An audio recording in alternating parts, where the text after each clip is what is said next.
hello बंधु बान्धवीসকল আকৌ এটা নতুন ভিডিঅ'ত মই বুলি আপোনালোকলৈ স্বাগতম জনাইছোঁ আৰু এই ভিডিঅ'টো চাই থকা বহুত ইণ্টাৰেষ্টিং ভাৱে গৈ আছে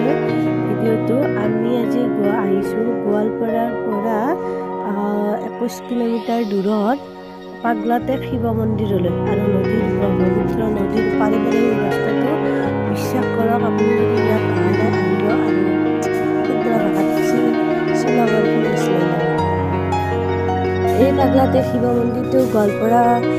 জিলাৰ বৰভিটা অঞ্চলত আছে আৰু অলপ ভিতৰ সোমাই যাব লাগে তথাপিতো বিশ্বাস কৰক মন্দিৰটোত যাই বহুত ভাল লাগিছে তেওঁলোকৰ পূজাৰী সোধামতে আমি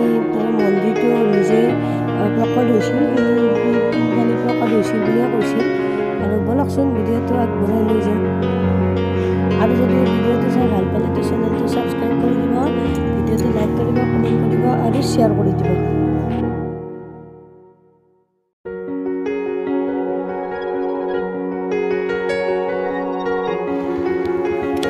আমি পাগলাতে শিৱ মন্দিৰৰ ভিতৰত সোমালোঁ এই ভাগ ওপৰৰ মন্দিৰ ভাগ এতিয়া বনাইছে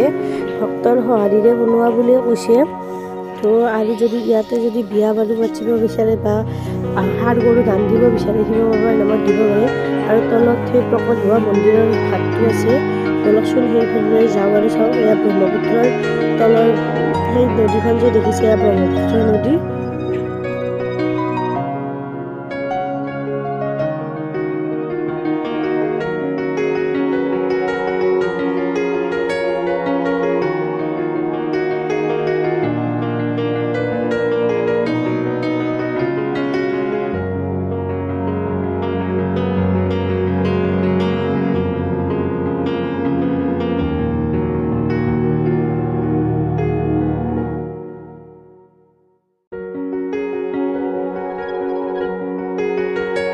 এয়া হৈছে নিজে শিলেৰে প্ৰকাশ হোৱা মন্দিৰৰ ভিতৰ ভাগ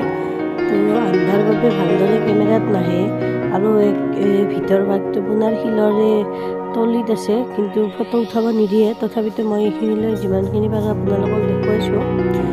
ব্ৰহ্মপুত্ৰৰ পাৰৰ তলৰ ফালে